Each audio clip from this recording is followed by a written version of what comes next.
long time no see. So I just got back from my grandfather's funeral Sunday night. It is Tuesday. I forgot to record last night. But I want to keep doing these, so I'll just kind of go over what happened at the funeral. So my grandfather, I had already kind of said goodbye to him. Bye. Sorry, let me throw this gum away. I had already said goodbye to him when I left. He was pretty far gone. He just was old. He always had health issues, and his body just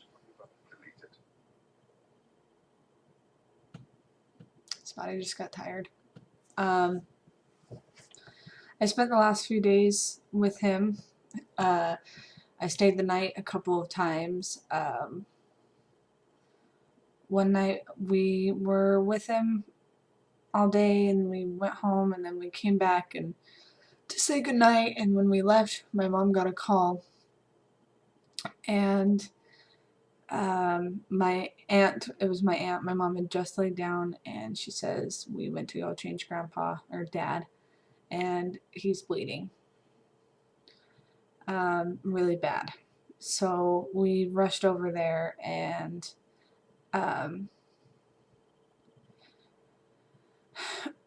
we got there, and I will never forget my mom when she saw how much blood there was. I didn't look. She just like gasped. Like supposedly she said it was like puddled. There was so much blood in the diaper, and they couldn't really tell where it was coming from because the nurse said not to move him until she could get there.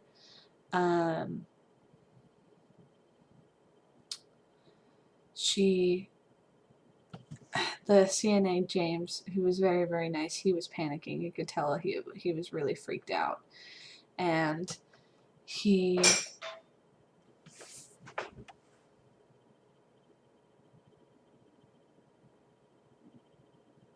oh, the tape just came undone. We're fine. This is fine.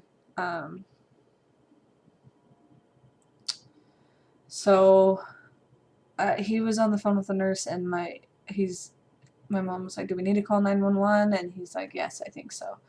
So he didn't really know what to do, and it wasn't because he didn't know how to do it, but he knew how to do his job, but that wasn't necessarily within his job description because he wasn't a nurse. And so all of a sudden there were like 7 to 9 paramedics in our house. They live down the street from the fire department and the police department, and we're pretty close to a hospital too. So it wasn't a problem to come over, and they're like, if we take him, he will be off hospice, which is the like kind of end of life, take care of old people thing that he was coming in every so often. And they were coming in daily, and or like every other day or something. And from this point out, they went in daily because they're like, let's wait till the nurse gets there and she can give the yay or nay on the ambulance.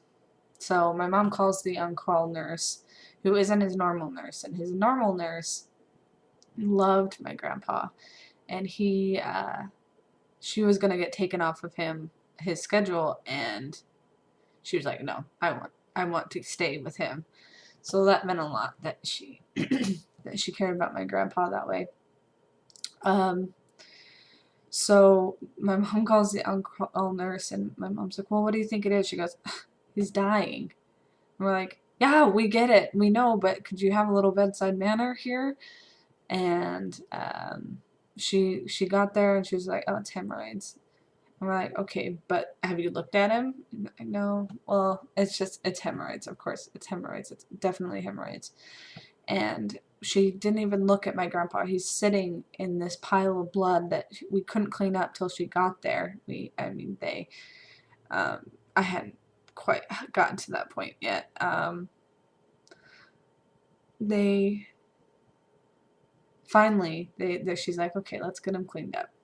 So they start cleaning him up, and she goes, oh, yeah, that's not hemorrhoids. Because there was so much blood, and it was just, it kind of stopped, and they moved him, and it just started oozing out, and it was coming from the behind.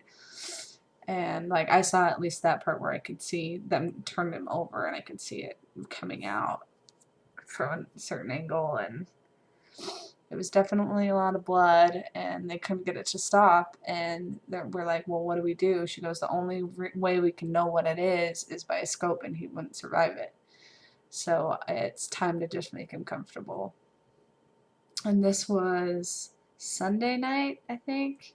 Yeah, Sunday night, because I was having a go away party where all my extended family was coming over, and um, so extended family.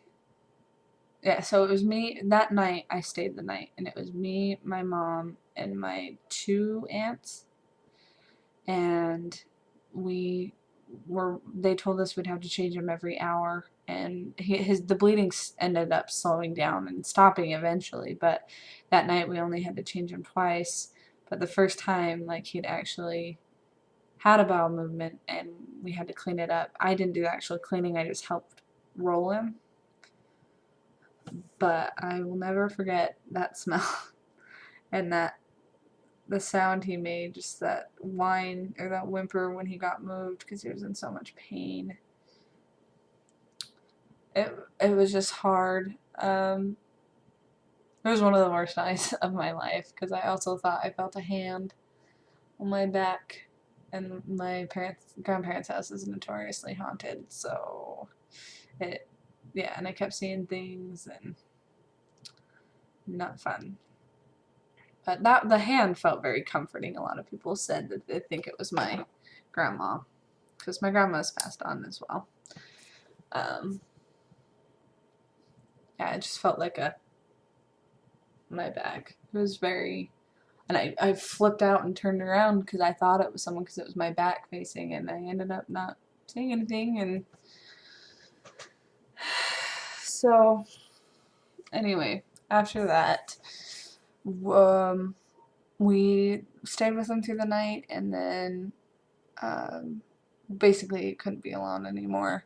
So Monday, Tuesday, and then Tuesday night I stayed over as well.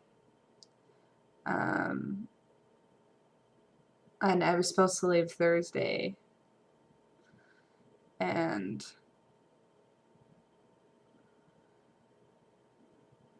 yeah. So this is the backstory leading up to the funeral, because I've done stuff before that. Um,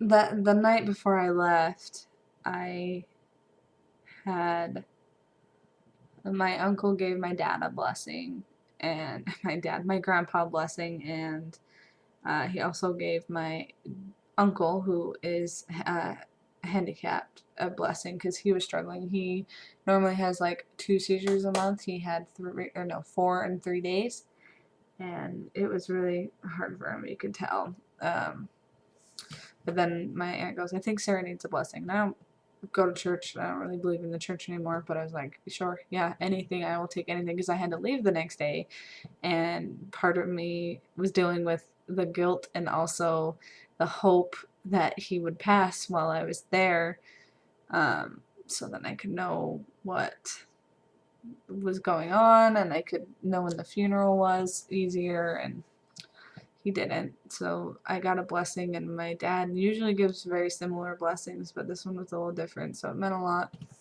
It's basically just peace and confidence, and anyway, the next, sorry, this is not very pieced together, but it's more for me than anyone. So I left. My mom didn't come with me because I wouldn't have been able to figure it myself if my grandfather passed and my mom was with me. So my two brothers and my dad ended up going with me. And we went and we got me moved in, and we were moved in. The next day we were going around San Francisco before my two brothers had to leave, and we were on Lombard Street, which is the big curvy, swirly one, and my mom calls. My dad's driving, so I pick it up. She's weeping. Like, I don't hear my mom cry like this very often, except for recently. And sorry, I have lights. She just told us it's done. He's gone, and cried. And she said, "Can you call your other two brothers?" And I said, "Yes." So,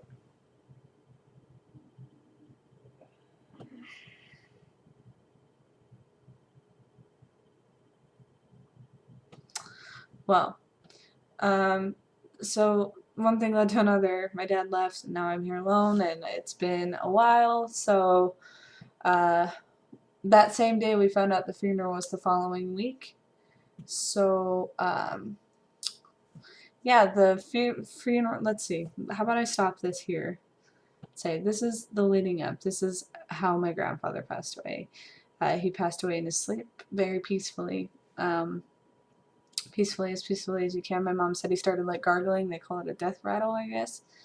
And she went and saw it. He had all this bile in his mouth, and so the CNA went to go clean it up, and all of a sudden he was like, he kept breathing really deep, and then he was gone. And he was around his daughters, and because my aunt who lives in Montana ended up being there, so he had all four of his daughters. My mom, my two aunts that live in Utah, and then one who lives in Montana. But I think he passed on and went straight into my grandma's arms. He loved her very, very much, and I think he will be very, very happy to see her again. So I will tell the story of the funeral, which isn't really a story, but I'm gonna just do a video of it, and this one's already 12 minutes long, so stay tuned.